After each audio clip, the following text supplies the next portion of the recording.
नमस्कार दोस्तों, मैं पंकज शर्मा आप सभी का अपने चैनल में स्वागत करता हूं।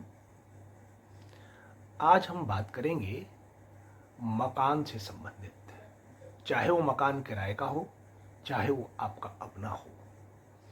जब आप किराए के मकान में रहते हैं तो आप जिस मकान को ढूंढने जाते हैं, जैसा ढूंढने चाहते हैं, वैसा नहीं मिलता। वो जो मकान मिलता है वो आपकी कुंडली के हिसाब से मिलता है, और आपके घर का सामान भी उस घर में उसी ढंग से सेट होता है जो आपकी कुंडली कहती है। और जितने दिन वो ग्रह उस घर में आपको रखना चाहते हैं रखते हैं, और उसके बाद आपका मकान बदल जाता है और अचानक फिर आप एक बार अपना मकान खरीद लेते हैं, और आपकी कुंडली डिसाइड करती है कि आप किस घर में रहेंगे, किस मकान में रहेंगे। आपका हॉरोस्कोप, आपकी पत्नी का हॉरोस्कोप ये डिसाइड करता है कि सामान किस ढंग से रखा जाएगा। अगर आप इन चीज़ों को समझ सकते हैं तो आप ये भी समझ सकते हैं कि हम घर में कई बार प्लान कुछ करते हैं सामान रखने के लिए, इवन किचन बनाने के लिए, कि किचन में ये चीज़ें यहाँ रखेंगे, और वो चीज़ें अपने हिसाब से बदल जाती हैं क्योंकि हमारा काम करने का तरीका ऐसा होता है। आइए कुछ बातें करते हैं। आपने देखा होगा कि बहुत से लोग अपने घरों में भट्टियाँ लगाते हैं जब उनके घर में कोई शादी या कोई फंक्शन होता है, और वो भट्टी तभी इस्तेमाल होती है, वो तंदूर तभी इस्तेमाल होता है जब घर में कभी कोई फंक्शन होता है या घर में कोई अच्छी गैदरिंग होती है। अदरवाइज उसको बंद कर दिया जाता है और वो वैसे ही पड़ा रहता है, और उस घर में सब कुछ बड़े अच्छे ढंग से चलता रहता है, कभी कहीं किसी को कोई दिक्कत नहीं आती। अचानक उस घर में परेशानियां आनी शुरू हो जाती हैं, और उस घर के लोग सोचते हैं कि अभी तक तो सब कुछ अच्छा था और सब कुछ बहुत अच्छा चल रहा था, अब ऐसा क्यों हो गया, अब ऐसी परेशानी क्यों हो गई। और वो अपनी कुंडलियां लेकर पहुंचते हैं किसी एस्ट्रोलॉजर के पास, तो एस्ट्रोलॉजर उनकी कुंडली देखकर कहता है कि नहीं, आपकी कुंडली में तो ऐसा कुछ भी नहीं है। फिर ये परेशानी अचानक क्यों आनी शुरू हो गई, हम आपको इसके बारे में थोड़ा सा बताते हैं। अगर उस घर में कोई ऐसा बच्चा पैदा होता है जिसका मंगल 8वें घर में बैठा है, तो ये परेशानियां आनी शुरू होंगी। अब कहेंगे कि इसका उपाय क्या है। इसका उपाय ये है कि आप उस तंदूर को जो आपने घर में लगाया हुआ था, जो छत पे लगाया हुआ था, जो आपने भट्टी घर में लगाई हुई थी, जो कभी कभी इस्तेमाल होती थी, उसकी सारी मिट्टी खोद कर जहाँ तक वो जली हुई है उसको किसी चीज़ में भरकर किसी बहते पानी में बहाइए, क्योंकि वो मंगल बद की वजह से आपके घर में परेशानियां शुरू हो गई हैं। अब आते हैं कि लोग घर में मंदिर बनाते हैं, मूर्ति स्थापना कर लेते हैं। मूर्ति स्थापना कभी भी घर में नहीं करनी चाहिए। 6 इंच से बड़ी मूर्ति कभी भी स्थापित नहीं करनी चाहिए, वो मंदिरों के लिए ही ठीक है। घर में घंटियां नहीं रखनी चाहिए।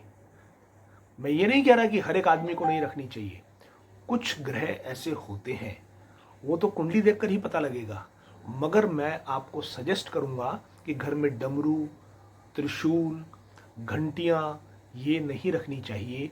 ये घंटे वगैरह सब मंदिर में ही ठीक है। अगर आप ऐसी चीज़ें घर में स्थापित करते हैं तो आपके घर में आपकी संतान पर कष्ट आ सकता है। मैं फिर ये नहीं कहूँगा कि आप इस चीज़ को सोचकर घबरा जाएं कि मैंने तो ऐसा कर दिया या मेरे घर में ऐसा है। अगर ऐसा है तो हो सकता है आपके ग्रह आपको अभी सपोर्ट दे रहे हों, मगर आने वाले टाइम में हो सकता है वो सपोर्ट ना दें। तो एक जनरल रूप से इन चीज़ को अवॉइड कीजिएगा। कहीं में घर में कई बार एंटर होते ही आप लोग घरों में एक छोटी अंधेरी सी कोठरी बना लेते हैं, और उस कोठरी के अंदर रोशनी आने जाने का कोई साधन नहीं होता। वो बेसिकली शनि की कोठरी होती है। हर घर में नहीं होती, मगर बहुत सारे घरों में होती है।